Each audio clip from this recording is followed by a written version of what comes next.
هو الله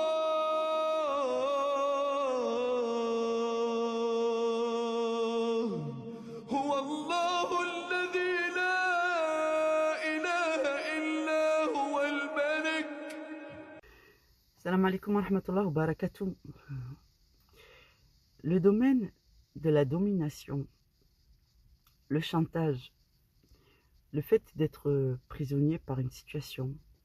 Vous savez ce que vous dit Allah? Il vous dit, cessez d'avoir peur de perdre vos emplois. La personne dont vous avez peur et la personne dont vous avez peur de la réaction, c'est elle votre dominateur. En réalité, c'est lui ton Dieu, ou c'est elle ton Dieu. Celui dont tu as peur, qu'il te coupe les vivres, qu'il te prenne ton emploi, ou ainsi de suite, c'est lui ton Dieu. Les musulmans, eux, ne craignent qu'Allah. Et ils n'espèrent que d'Allah. Donc c'est Allah leur maître. Celui qui ne met pas en pratique, et qui ne comprend pas le lien entre le fait de craindre Allah et de respecter la volonté d'Allah et de satisfaire Allah, il n'a pas compris l'adoration. Allah vous dit, si c'est moi qui vous domine, vous n'obéissez qu'à moi, vous ne craignez qu'à moi, sachez que moi je ne commets pas d'injustice envers mes serviteurs. Mais le fait d'accepter ma domination vous libérera de toutes les autres. Globalement, c'est ça le monothéisme. Donc celui qui craint sincèrement Allah, il n'aura pas peur de changer de métier. Celui qui craint sincèrement Allah, il n'aura pas peur de dénoncer des conflits au travail ou des injustices au travail.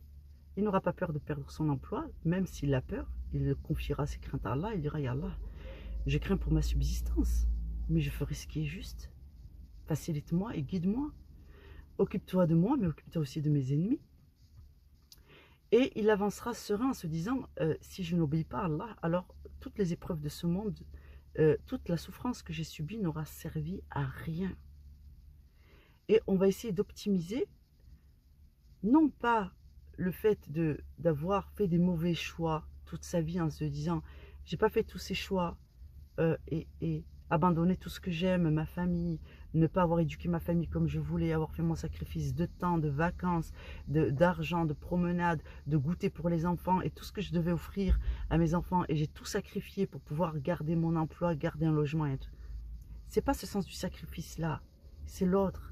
C'est je n'ai pas passé ma vie à préserver mon intégrité, ma part de piété, mon intégrité, mon intelligence humaine pour faire les mauvais choix aujourd'hui. J'ai passé tout ce temps à protéger ma piété, c'est pas pour aujourd'hui accepter d'y renoncer.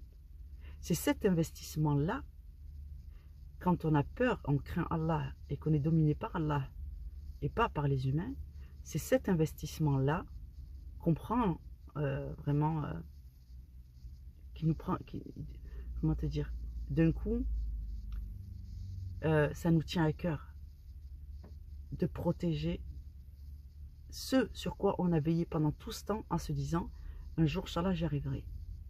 Mais on se comprend bien que si on continue comme on a fait depuis toujours, eh ben on n'y arrivera pas. Parce qu'il faut changer ce mécanisme, il faut changer cette compréhension. Celui que tu crains, c'est lui ton Dieu. Celui à qui tu obéis assidûment tous les jours, et tu crains qu'il te coupe les vivres, ou tu crains sa réprobation, c'est lui ton maître. Et c'est ça qu'Allah nous enseigne. C'est pour ça que dans un verset, il dit, j'achète mes serviteurs, oui. Et alors, je suis Dieu, je fais ce que je veux. Donc, bien sûr que Allah va nous acheter, on va adorer Allah par amour, on va adorer Allah par affection, on va adorer Allah avec confiance, on va adorer Allah aussi par obligation, et on va adorer Allah aussi sous le chantage. Et ainsi, puisque Allah exerce tous ses pouvoirs sur son serviteur, il n'y a plus de place pour le chantage des mécréants. Quand quelqu'un voudra te faire chanter, eh bien le chantage d'Allah est bien plus puissant. Quand quelqu'un voudra te faire l'aimer, l'amour que tu as pour Allah sera bien plus puissant. Quand quelqu'un voudra t'induire en erreur, la guidée d'Allah est bien plus puissante. Allah guide même les aveugles. C'est-à-dire que si demain je perds mes oreilles et mes yeux, eh ben je serai victorieuse si mon allégeance reste à Allah. Donc c'est ça qu'Allah nous enseigne sur ce qu'est sa religion et comment on vit la religion d'Allah. Au début, il nous semble faire des sacrifices, mais en fait c'est un investissement. C'est comme de sacrifier 3 ou 4 heures de la semaine pour aller faire du sport, plutôt que d'être en train de faire autre chose. Eh bien, tu vas avoir un retour sur investissement très intéressant. Regain d'énergie, bonnes conditions physiques, capacité de gérer tes journées sans fatigue, capacité de concentration, avec toute la sérotonine que ça va développer, tu vas avoir une plus grande plénitude, une plus grande tranquillité d'esprit. L'adrénaline et tout ça, ça va permettre de rééquilibrer tes hormones, donc tu seras quelqu'un de moins anxieux. Bref, donc tout ce retour sur investissement, on va l'avoir. Eh bien, de la même façon, la soumission à Allah est une discipline et le retour sur investissement est considérable. Voilà. Salam alaikum wa rahmatullahi wa barakatuh. Qu'Allah vous facilite dans cette démarche. Salam. هو الله الذي لا إله إلا هو الملك القدوس السلام المؤمن المهيمن